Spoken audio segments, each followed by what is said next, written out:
Bem, a paz, sejam todos bem-vindos. Nós vamos dar início aqui ao nosso estudo dessa semana. Estamos estudando o livro do Timothy Keller, o nome do livro é Oração, Experimentando Intimidade com Deus. Hoje nós estamos no tema que é Encontrar Deus. Antes da gente entrar no estudo, vamos iniciar com uma oração aqui. Pai, em nome de Jesus, quero colocar, Senhor, a minha vida no teu altar nesta hora. Quero te pedir, Senhor, que o Senhor me use, que o Senhor fale conosco, Senhor, através desse estudo, que o teu Espírito Santo possa me inspirar, Senhor, a transmitir aquilo que o Senhor quer transmitir para cada um de nós nesta noite, neste dia, no horário que alguém vai assistir a esta gravação pelo YouTube, Senhor. Eu te agradeço, Pai, em nome de Jesus. Amém. Bom, então, como eu falei, o tema de hoje é Encontrar Deus, né? Em cima do livro de oração. A gente sabe que orar é conversar com Deus, só que, no entanto, há conversas que elas podem ficar na simples troca de informação, sem levar a um verdadeiro encontro pessoal, a um verdadeiro relacionamento. Nós não queremos simplesmente apenas conhecer a respeito de Deus, mas nós queremos conhecer o próprio Deus. Nós queremos buscar a sua face e estar em sua presença. Timothy Ward, ele demonstrou que as palavras de Deus entregues aos profetas e apóstolos, registradas na Bíblia, consistem no principal modo de nós encontrarmos Deus. Ele diz: encontrar as palavras das Escrituras é encontrar Deus em ação.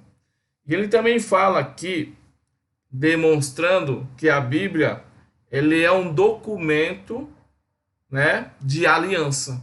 Documento de aliança.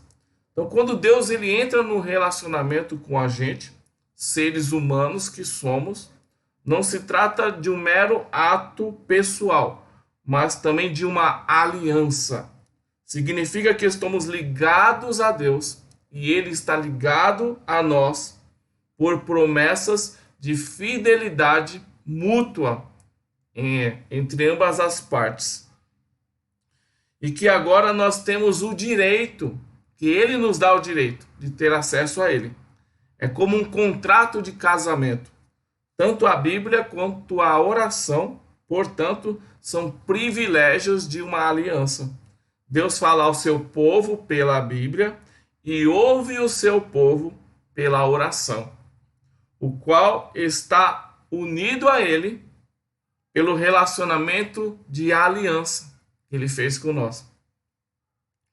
Então, continuando aqui, nós não devemos, portanto, jogar fora a verdade teológica contra um encontro existencial. Antes, nós devemos experimentar a verdade. E como que isso acontece? Bem, hoje nós vamos estar examinando o que a Bíblia fala sobre a experiência da gente encontrar com Deus. Para isso, nós precisamos explorar quem é o Deus ao qual nós estamos orando. E depois, como as Escrituras, elas dizem que nós podemos encontrar a Deus. Então, a quem nós encontramos? Nós encontramos a um Deus triuno. E o fato teológico fundamental da oração é este: nós nos dirigimos a um Deus triuno.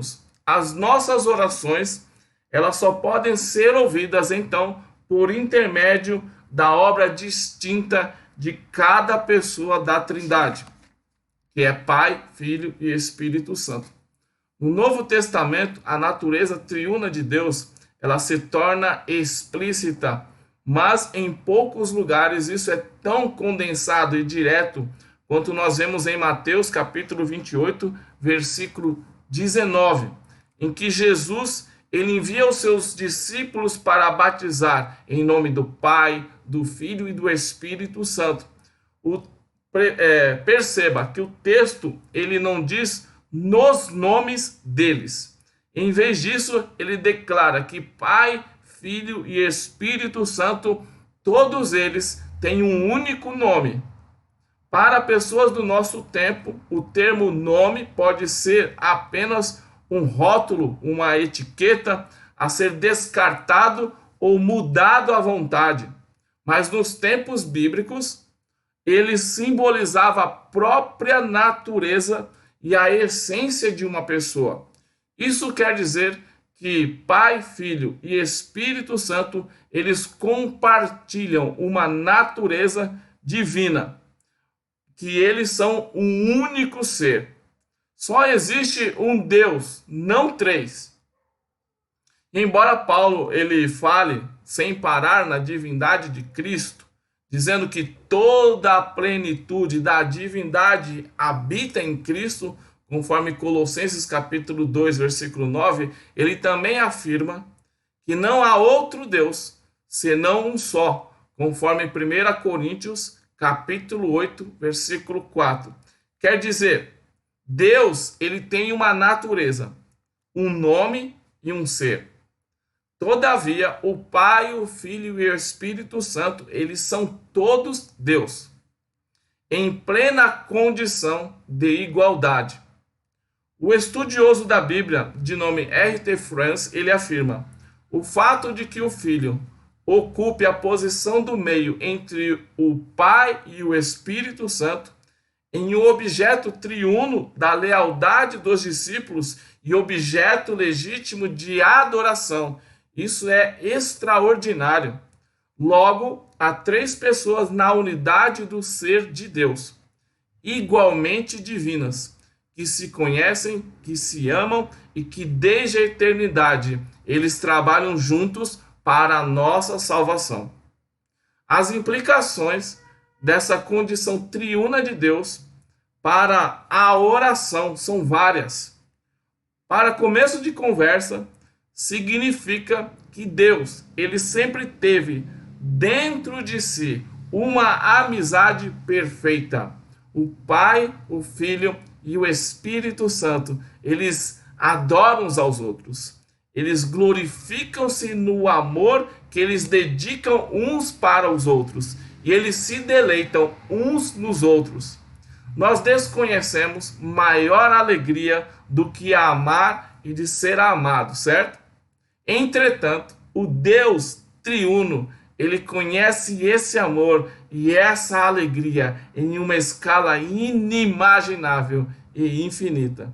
O Deus triuno, ele é infinito, ele é profundamente feliz, ele é repleto da mais perfeita alegria, marcado não por uma placidez abstrata, e sim pela felicidade intensa dos dinâmicos relacionamentos em que há amor entre eles, Pai, Filho e Espírito Santo. Então, conhecer a esse Deus não é alcançar um estado de emoções ou pensamentos, mas é ser impregnado de um amor e de uma alegria gloriosos. Aleluia.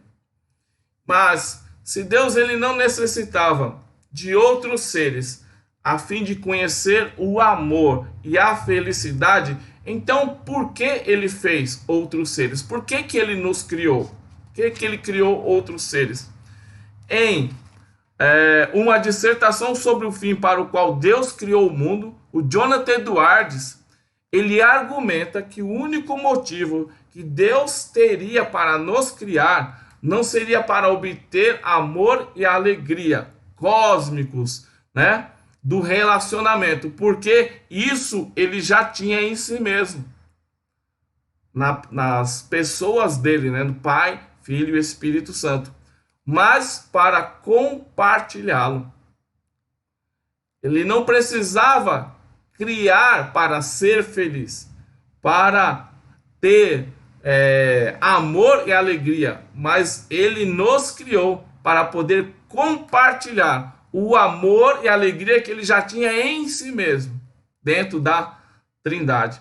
E o Edwards, ele mostra como é absolutamente coerente para um Deus triuno, em sua essência orientado para o outro, que busca glória apenas para dar a outros, transmitir a outros a felicidade e os deleites presentes na própria perfeição e beleza divinas. E como escreveu Agostinho, na sua grande obra da Trindade, falando da Trindade, nossa capacidade de amar outras pessoas é apenas uma imagem do amor interno da Trindade, que nós fomos criados para refletir.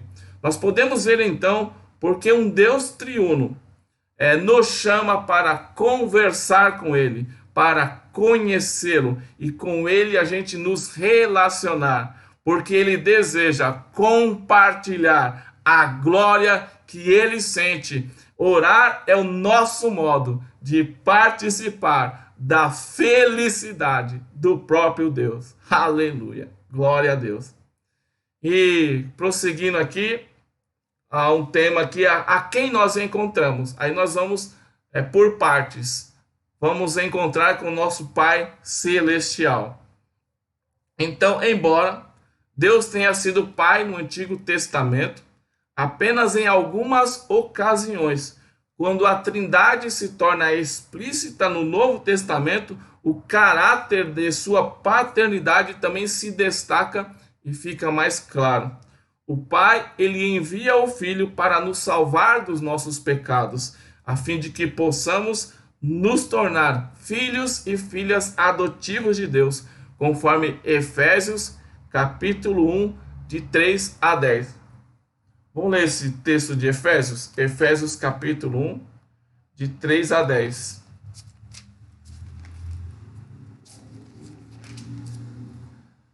Para ganhar tempo, eu vou ler só uns 2 versículos aqui. Efésios capítulo 1, vou ler o versículo 3. Bendito Deus e Pai de nosso Senhor Jesus Cristo, o qual nos abençoou com todas as bênçãos espirituais nos lugares celestiais em Cristo. E o versículo 13. Em quem também vós estáis, depois que ouvistes a palavra da verdade, o evangelho da vossa salvação, e tendo nele crido, fostes selados com o Espírito Santo da promessa. Então, ao nascermos de novo, pela fé em Cristo, nós recebemos o direito de nos tornarmos filhos de Deus e de chamá-lo nosso Pai. João, capítulo 1, versículos 12 e 13. Evangelho de João. Capítulo 1, versículos 12 e 13. Diz assim: Mas a todos quantos o receberam, deu-lhes o poder de serem feitos filhos de Deus, aos que creem no seu nome, os quais não nasceram do sangue, nem da vontade da carne, nem da vontade do varão, mas de Deus. Mas de Deus. Então, o Espírito, ele coloca em nós a vida de Deus, propriamente dita. Entre aspas, a semelhança familiar, a natureza de Deus. Deus enviou seu Filho, nascido de uma mulher, debaixo da lei, para redimir aqueles que estavam debaixo da lei, a fim de que nós pudéssemos receber a adoção de filhos. Porque vós sois seus filhos, Deus enviou o Espírito do seu Filho a vossos corações, o Espírito que clama Abba Pai, conforme Gálatas capítulo 4, de 4 a 6.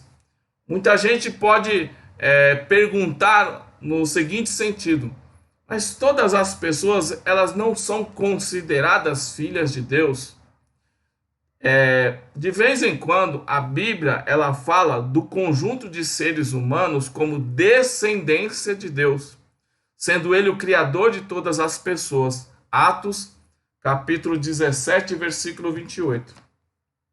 Atos dos Apóstolos, capítulo 17, versículo 28. Atos 17, 28 diz assim: porque nele vivemos e nos movemos e existimos, como também alguns dos vossos poetas disseram, pois somos também sua geração, né? Nós somos descendência de Deus. Então, é nesse sentido. E a palavra aqui usada aqui em Atos, capítulo 17, o termo grego aqui é genos, que significa descendência ou descendentes. E Deus, ele é de fato o pai de todos os seres humanos, né? No mesmo sentido de que o Henry Ford, ele é o criador do modelo T. Contudo, a palavra pai, ela também denota um relacionamento de amor e de cuidado. Você, por exemplo, já ouviu ou já participou, né, uma conversa, ou já ouviu falar de uma conversa em que um jovem diz a um homem mais velho: você nunca foi um pai de verdade para mim? Talvez o homem possa ter respondido no seguinte termo: mas você é sangue do meu sangue, você é carne da minha carne. Como assim, né? Ao que o jovem pode ter retrucado: preciso mais do que isso para ser pai. Você nunca esteve ao meu lado. Só porque alguém ele é meu genitor biológico, né? Não significa que ele tenha comigo um verdadeiro relacionamento de pai. A Bíblia, ela lança a mão dessa mesma perspectiva. Ela reserva a riqueza da expressão filhos de Deus para aqueles que foram recebidos por adoção na família de Deus, pela graça por meio da fé. Ser adotado é um fato de caráter, então, legal, que significa é um caráter legal, mas só que significa mais do que isso. Porque ser adotado em uma nova família significa passar por uma revolução na sua maneira de viver o dia a dia. Em Cristo, portanto, os crentes, eles não são apenas legalmente firmados no amor paternal de Deus, mas eles também são pessoalmente. Em uma passagem extraordinária, Jesus, ele ora ao Pai por seus seguidores, dizendo o seguinte: a fim de que o mundo saiba que tu me enviaste e os tens amado como tens amado a mim. João capítulo 17, versículo 23. Então, ser adotado significa que Deus agora nos ama como se tivéssemos feito tudo o que Jesus fez. Significa que Cristo, como disse certo teólogo, não apenas sofreu a punição pelos nossos pecados, mas também fez por merecer em nosso favor a vida eterna. Fez por merecer em nosso favor a recompensa por sua perfeita obediência à lei divina. De modo que podemos correr para o nosso Pai sem medo. Temos um relacionamento mais indestrutível e íntimo possível com o Deus do universo. Então, ser filho de Deus significa acesso. Nós sabemos que Deus, ele nos ouve e ele nos observa com atenção. Pense, por exemplo, no que é necessário para você ser recebido em uma audiência pelo presidente dos Estados Unidos. Só pessoas merecedoras do tempo dele, da sua atenção, seriam permissão para estar na presença dele. Precisam apresentar credenciais, proezas e talvez uma base política própria.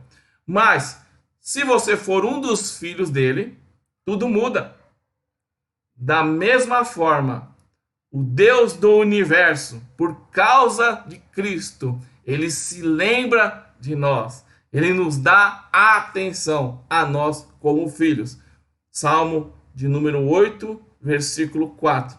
A oração é o caminho para experimentar esse acesso e esse amor paternal, para dele se apropriar e sentir em nossa vida a calma e a força decorrentes dessa certeza de alguém que cuida de nós. Aleluia. Então falamos do Pai, agora vamos falar do Espírito Santo, que é como nós encontramos o Espírito de adoção. Para nós termos um relacionamento verdadeiro com o Pai, nós precisamos receber o Espírito em nós, que é o Espírito de adoção. Em Efésios capítulo 2, versículo 18, o apóstolo Paulo, ele fala que o nosso acesso a Deus acontece por meio dele. De quem? De Cristo Jesus, e no mesmo Espírito.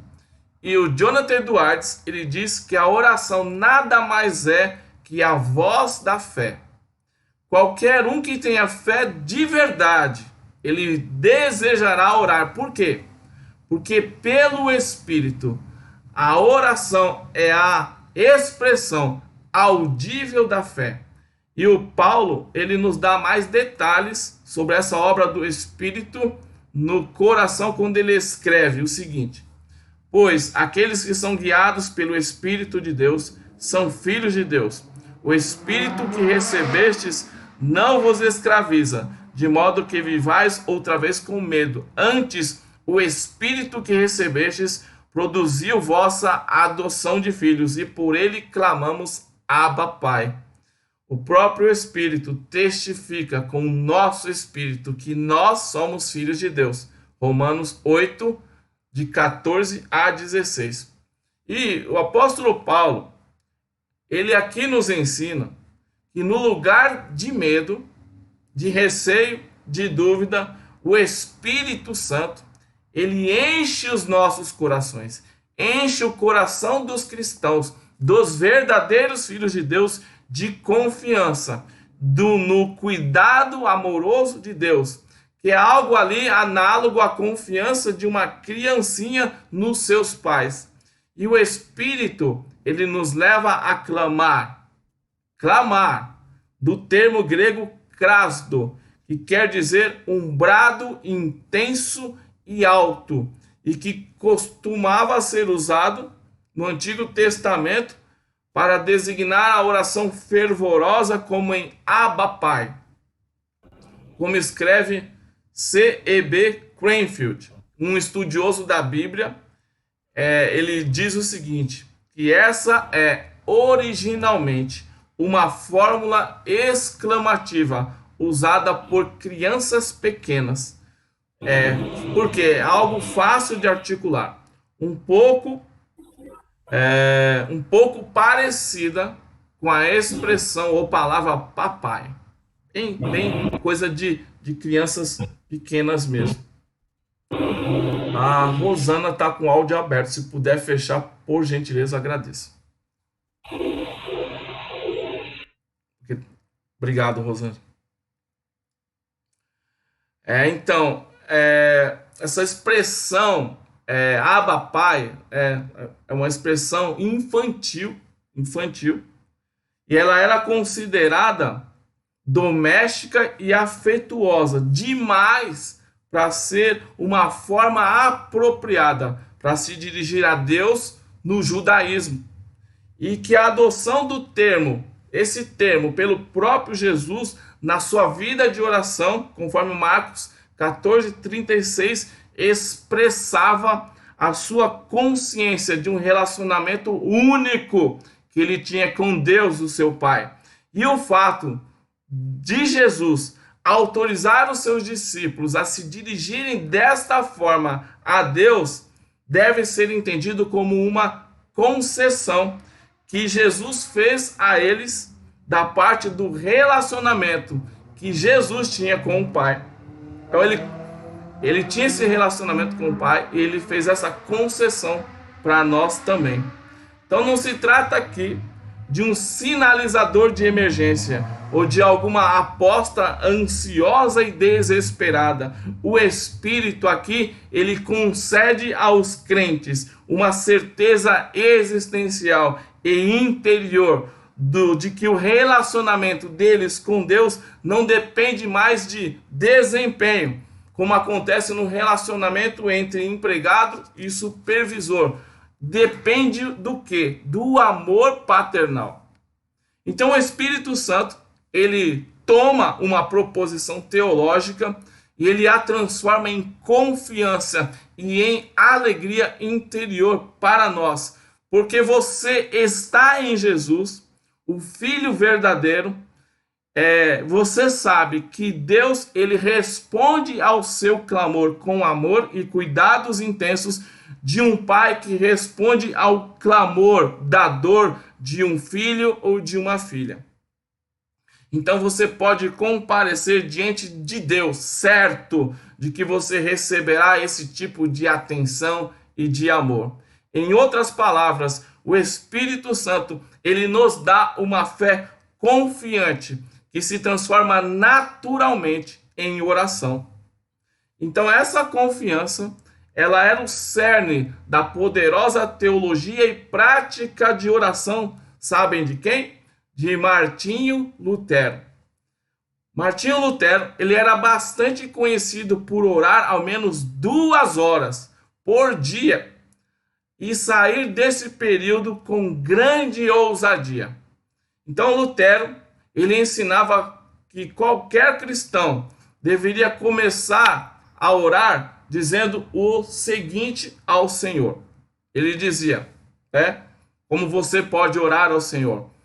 Da seguinte forma: embora tu pudesses, Senhor, justa e apropriadamente ser um juiz severo em relação a nós pecadores, agora por meio da tua misericórdia, implantas em nosso coração uma confiança reconfortante em teu amor paternal e nos permite experimentar o doce e agradável sabor da certeza, semelhante à de uma criança, de que podemos nos alegrar e te chamar de Pai. Podemos te conhecer, podemos te amar e podemos clamar a ti em toda e qualquer aflição. E, de acordo com o apóstolo Paulo, no entanto, a oração Abba, ela não é o tipo que nos é concedido pelo Espírito. Paulo, ele não fala, não é o único tipo de oração que nos é concedido pelo Espírito Santo. O apóstolo Paulo, ele não fala apenas do Espírito de adoção, mas ele também fala do Espírito como intercessor. Lá em Romanos 8, de 26 a 28, está escrito assim: do mesmo modo, o Espírito nos ajuda em nossa fraqueza, porque não sabemos orar como deveríamos, mas o próprio Espírito intercede por nós com gemidos profundos demais para serem expressos em palavras, ou em outra tradução, com gemidos inexprimíveis, E aquele que sonda o coração dos homens sabe qual é a mente do Espírito, pois o Espírito intercede pelos santos segundo a vontade de Deus, e nós sabemos que em tudo Deus faz com que todas as coisas cooperem para o bem daqueles que o amam, que são chamados de acordo com o seu propósito. Romanos 8, 26 a 28. E o significado aqui desses gemidos do Espírito tem sido objeto de debate. Alguns acreditam que seja o Espírito nos ajudando quando nós estamos desesperados, quando nós estamos nos lamentando, mas é improvável que essa expressão descreva apenas tempos difíceis, tempos de depressão. Antes, a fraqueza aqui citada no versículo 26, ela é descrita nos versículos anteriores, os quais se referem não só a tempos de desânimos, mas a toda a nossa situação humana de anseios frustrados, enquanto nós estamos aguardando a glória futura. Você pode ver isso em Romanos 8, nos versículos 18 a 25, principalmente no versículo 23. Nós sabemos que Deus está fazendo com que tudo coopere para o nosso bem, segundo a sua vontade. Versículo 28. Mas raras vezes nós conseguimos discernir bem, que bem é esse. Porque quando está tudo indo bem, tranquilo. Mas e quando vem a aflição? Quando vem os problemas? Quando vem, as situações de doenças, de enfermidade, de morte, de tristeza, como que eu consigo enxergar que isso é para o meu bem? Mas é isso que Paulo está querendo nos passar para cá. Em outras palavras, na maior parte do tempo, nós não sabemos ao certo qual resultado a gente deve orar. O Espírito, no entanto, por isso que fala, nós não sabemos orar como convém. Só que o Espírito, ele pega, ele faz seus os nossos gemidos. Ele toma para ele os nossos gemidos, colocando as orações, pegando as orações para ele. Ele pega essas orações e leva aos pais dentro das nossas orações. Então ele coloca as orações dele, ele pega as nossas orações, ele apresenta aos pais junto com as nossas orações, e ele faz isso colocando dentro de nós uma ânsia profunda e inexprimível de fazer a vontade de Deus e de contemplar a sua glória. E tal aspiração, esse desejo colocado pelo Espírito em nós de agradá-lo, vem em forma de gemido. Às vezes você não consegue expressar palavras, você só consegue gemer. E ele se manifesta então através de nós em súplicas a Deus. E em cada pedido específico. Então, no meio desses gemidos, o Espírito gemendo através de nós, o Pai, ele nos ouve orando. E ele escuta o quê? Ele nos escuta orando tanto por aquilo que realmente é o melhor para nós, porque nós não sabemos orar, e o Espírito Santo está intercedendo através de nós, e o Pai escuta o que realmente nós precisamos, e também tanto quanto aquilo que é agradável a Ele. Então Ele consegue nos ouvir, mesmo através desses gemidos, aquilo que é realmente o melhor para nós, quanto aquilo que é agradável para Ele. Essa é a intercessão do Espírito, e ela é respondida à medida que Deus faz com que todas as coisas cooperem para o nosso bem. Então, você está numa situação difícil, uma situação que você não vê saída, você coloca diante de Deus, você deixa que o Espírito Santo, ele ore através de você, até com gemidos inexprimíveis, e aquela situação ruim, que você não está entendendo, Deus trabalha nela, para que ela se torne, para o seu bem. Então, quando a situação muda para o seu bem, aí já é uma resposta de oração. Então, fique firme. Não sei a situação que você está passando, mas se entregue, deixe que o Espírito Santo interceda através de você, e aquela situação, ela será convertida para o seu bem, e isso já é resposta de oração. Já é o Espírito trabalhando para o seu bem.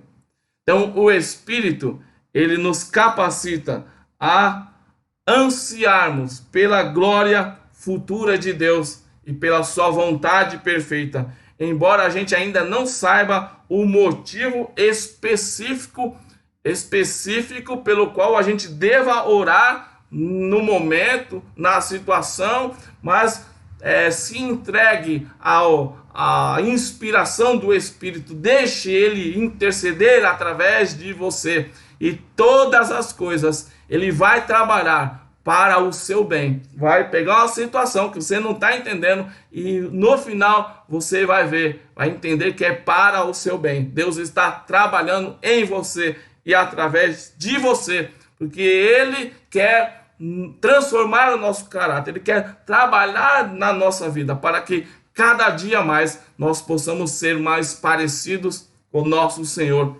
Jesus Cristo, né? Como diz a palavra, Cristo em vós é a esperança da glória. Então, e todos nós devemos prosseguir até que Ele seja formado em nós. Então, orar é o caminho para experimentar a confiança poderosa de que Deus, Ele cuida e cuida muito bem da minha vida, da sua vida, da nossa vida, de que as coisas ruins, elas serão trabalhadas para o nosso bem, de que as boas, elas não nos serão tiradas, e de que melhores, e de que as melhores ainda estão por vir. Amém? Então, eu vou interromper aqui o estudo. Nós falamos de encontrar Deus na pessoa do Pai, na pessoa do Espírito Santo, e depois nós voltamos um outro dia para nós encontrarmos Deus na pessoa de Jesus, que Ele é o mediador entre Deus e os homens. E nós vamos entender mais o processo da oração, o que é orar em nome de Jesus, o que significa realmente orar no nome de Jesus. Então, antes, eu gostaria de fazer uma oração aqui em cima desse estudo. Que Deus nos abençoe, que Deus nos dê entendimento, que Deus abra as nossas mentes para podermos confiar em Deus, nos entregar nos braços do Pai. Pai, em nome de Jesus, nós estamos aqui em Tua presença, Senhor. Quero Te agradecer por esta oportunidade de poder compartilhar este estudo aqui, Senhor, aqui no Zoom, que está sendo gravado. Depois as pessoas vão poder assistir no YouTube, Senhor. Que esse estudo possa abençoar vidas, como tem me abençoado. Que nós possamos ter esse entendimento, que nós possamos nos relacionar contigo, entender que através de Jesus, pelo Espírito de adoção, nós podemos nos chegar ao Senhor sem medo, sem dúvidas, sabendo que o Senhor nos recebe como filhos, não por causa de nós, não por nossos méritos, porque nós vamos, através de Jesus, na inspiração do Espírito Santo, esse Espírito que testifica no nosso espírito que somos filhos de Deus, e por causa disso nós clamamos Abba, Pai. E o Espírito também de intercessão, que intercede através de nós, mesmo nós não sabendo orar como convém, mas Ele intercede por nós, à medida que nós nos entregamos, que nós nos rendemos ao Teu Espírito, e Ele nos leva a orar segundo a Tua vontade, para que a Sua vontade prevaleça nas nossas vidas e não a nossa vontade, que a Sua vontade esteja acima de qualquer vontade nossa, porque a nossa vontade ela é humana, ela é carnal, ela é limitada, mas o Senhor sempre sabe o que é melhor para nós, e nós queremos nos render ao Senhor, que a Sua vontade seja feita nas nossas vidas. Senhor, nos direciona a orar para que a Sua vontade seja feita, assim como o Senhor Jesus nos ensinou.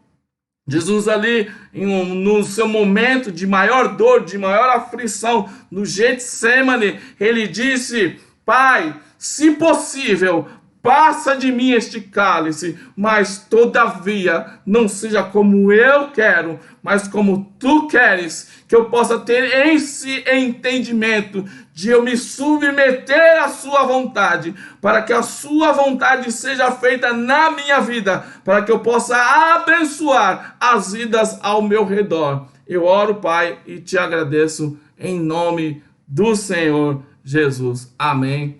Glória a Deus. Deixa eu fechar a gravação aqui.